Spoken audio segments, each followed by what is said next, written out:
right, Thursday, April 22nd. So let's check out the market. Looking at the SPY, looking at the Qs, and then going into my watch list. I'm only watching a few names today, trying to keep it pretty tight and stay focused. So just checking out the SPY daily chart. That is a nice candle right off the 9 EMA. Nice clean pullback because the market can't go straight up forever. So it was definitely very extended. Nice pullback to the 9. Big green momentum candle off the 9 EMA. Looks pretty good. So I'm keeping it simple. Prior day's high, 416.29. Also knowing that all-time high is above at 417.91. So if it takes prior day's high out and then holds above that, no reason to fight that. I'm definitely bullish. And that's going to be my focus until the market gives me a serious reason to change. So now just looking at the Qs, similar situation. That's a nice looking daily chart. Pulled just below the 9 EMA, reclaimed it. Nice green candle. And check out this resistance. 2 days ago, the high was 339.52. Prior day's high is 339.48, so call it 339.50. Hit there a couple times. If it gets through it, this does look like it has some upside room. Also knowing that all-time high is at 342.23. And now to get into the watch list, obviously looking at Tesla.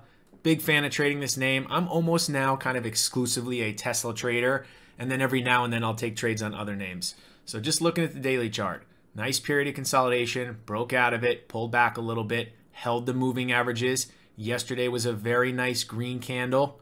Buyers stepped in, big momentum candle, reclaimed the short-term moving average, 9 EMA. So now the levels that I'm looking at, prior day's high, 744.84, and then this little prior pivot. It's not super significant, and I'm not making this big effort to have to trade around it, but just knowing where it is. And if Tesla gets above prior day's high at 744.84 and then takes this little prior high out at 749.41, it does look like it has some upside room. Also watching Microsoft. The reason for that is pretty easy. It's because it's trading right near all-time high. Got very extended, pulled back to the 9, held it. Nice candle yesterday. The two levels I'm paying attention to. Prior day's high, 260.68. Get through that. Looks like it has a chance to get to the new all-time high, which is 261.48. And the last one on my list is going to be Netflix. The reason I'm watching this is just because now it's pretty active. So obviously had the big gap down due to earnings. A little bit of an indecisive candle. Came into some support, held it for now. So rather than trying to figure out what it's going to do or have a bias, I'm keeping it as simple as I possibly can. Prior day's high, 515.46. If it takes that out, it does look like it can start to work its way into the gap. It has a major gap fill. Who knows if it's going to fill it, but just realizing that this is a big open gap. Prior day's low, 503.60. And I do have a support level at 500, just knowing that's a big whole number, psychological number. Maybe a lot of people want to buy it there. If it takes that out, it does look like there's some downside room. So that's the watch list. It's only 3 names. I'm going to make sure to be super focused. Make sure to try to trade around those levels and then patiently wait for a solid setup. All right, there's the bell. Let's see what happens today. Big candle, so that's a nice move, and I don't want to chase that, right? So now, knowing that that has had a strong move off the open, at least for the very short term for me, I see buyers have taken control, and we also cleared prior day's high. So I want to see some sort of flag pattern for a possible setup. That's a crazy move. Never want to chase strength. I know I'm not perfect, and every now and then I do. But when you see something move almost 10 points straight up off the open, it needs to calm down. So a little bit of a pullback, consolidate for a bit, and then get going again for possibly the next leg higher. So I like this pullback, and I also really like that the whole number, nice even whole number above, high of this prior candle, also being 750, the high of day. If this can consolidate for a minute or two and then take that out, I do like it. Coming up to 750, want to take that. Filled at 1355. Just want to give this a minute to see if it can get going. Big move, just riding the momentum right now. 752, what happens?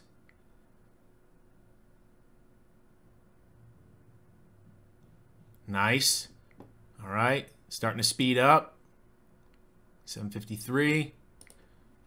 Just coming out of that. That was a nice move. Took it right at 750.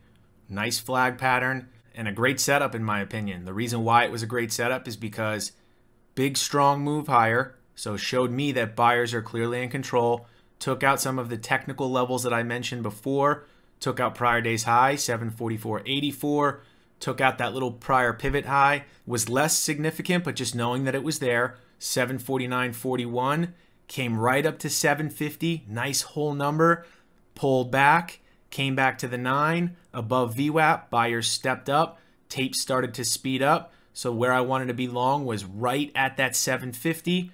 I tried to anticipate it a little bit, but I think I got long right at it because it moved very fast. Take the break, instantly get the move, and then as it starts to speed up, just take profits.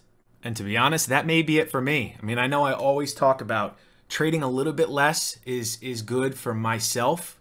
I know that the more I click buttons, I open myself up to making mistakes. And then when I do that, and especially I'm green on the day, I start to give some back. And then just like everybody else, when I start to give some back, it's kind of that psychological issue where it can trigger the over trading, the almost kind of getting a little upset or angry that maybe the trades didn't work. And then that's where I can really start to screw things up. So just to touch on something, because I know I've gotten this question a lot, people always ask, do you not experience FOMO? How can you only take quick trades and then just call it a day? And I think the answer to that question is just for me, I have noticed, I've been doing this for a while, going on almost 5 years, and it was the same mistakes that kept me from becoming profitable.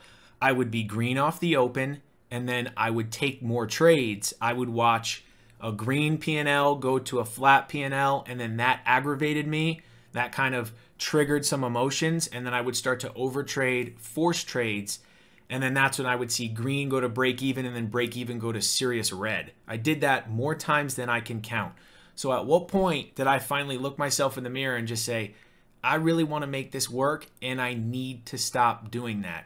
So I think with time and experience, I've just realized that I am so much better off just from my stats. And when I say stats, it's just from taking screenshots of my trades over the years and then going back and reviewing them on the weekends and realizing that, I have a really high win rate off the open.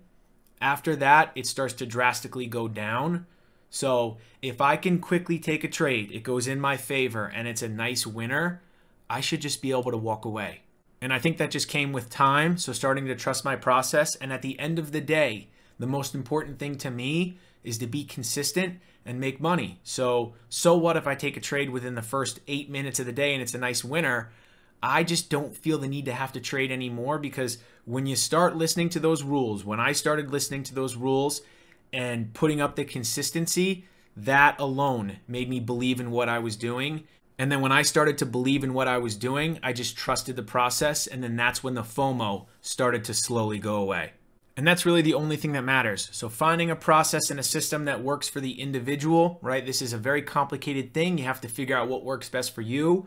I have figured out what works best for me. And that's really all it's about. So coming up with a system that works, having, kind of a core set of rules, and then just being able to have the discipline to listen to them day in and day out. And then over the period of a month, if I do that, I know that after 30 days, I should have done all right. So trying to not take such a micro view of this and let each day bother me. When the new month starts, have a 30-day outlook, and then just say, if I listen to all my rules, if I take good setups, if I don't get into trouble, which believe me, I still do at times, I know that over the period of the next month, I should be all right, and then just trust that. And here's even a good example right now. So Tesla had a big move. Buyers have lost short-term control. This should have held up if they were serious just for the short term, and now it's starting to take out low of day. That looked like a nice flag pattern with the technical level, low of day below. That normally would be a setup that I would want to take, but I just got an amazing trade off the open. So I have no problem just letting that go by. I don't want to mess a good thing up. When I'm nicely green, I will gladly just take it and not worry about what everything else is doing. And this is a really good example of why I like to trade Tesla every single day, because I feel like being that it has such big range and it's very liquid, it's not like an Amazon where it trades very thin and the spreads are really nasty. There are so many setups on this. So there was the nice upside flag, and then it started to lose some steam, started to give a lot of it back. And then right here, I even see a downside flag because there's a green candle in between, takes out the low of the green candle. Also knowing that low of day was below, get the quick reaction, and that's where I scalp out of it. So just on Tesla alone, 2 very clean setups that even on small size can yield very nice return. And then just to look at some of the other names, because I was watching Microsoft and Netflix, that's pretty sloppy. Netflix looks like it's trading a little thin, nothing real clean. I mean, maybe a quick downside flag pattern, but it just doesn't look that great. I wouldn't be confident to want to take that setup because it's not the cleanest. And now looking at Microsoft. So Microsoft did have a little bit of an opening range break. So nice strong move off the open, pulled back to the 9, pulled back to VWAP. It did eventually take the high of day out. So this one wasn't bad.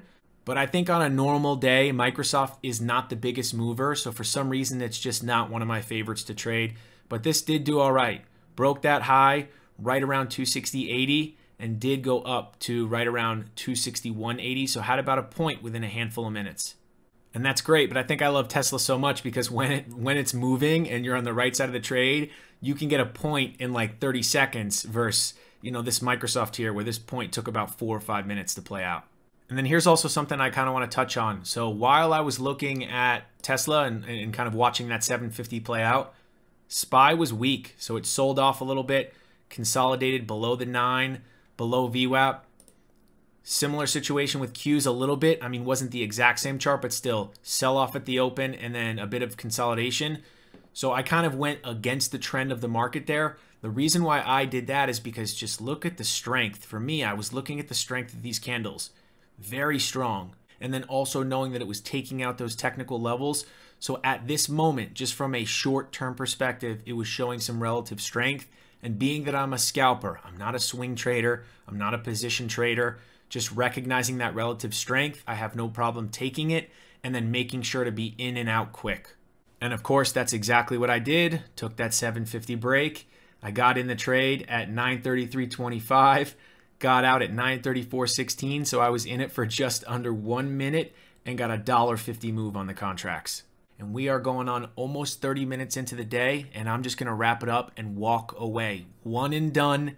Just accept the nice win. Don't feel the need to have to press it and ruin a good thing and call it. So now to go check out the portfolio. Ended up making $749 in just under 1 minute, which is amazing. And that's it for me. I appreciate you watching the video, and I'll see you in the next one.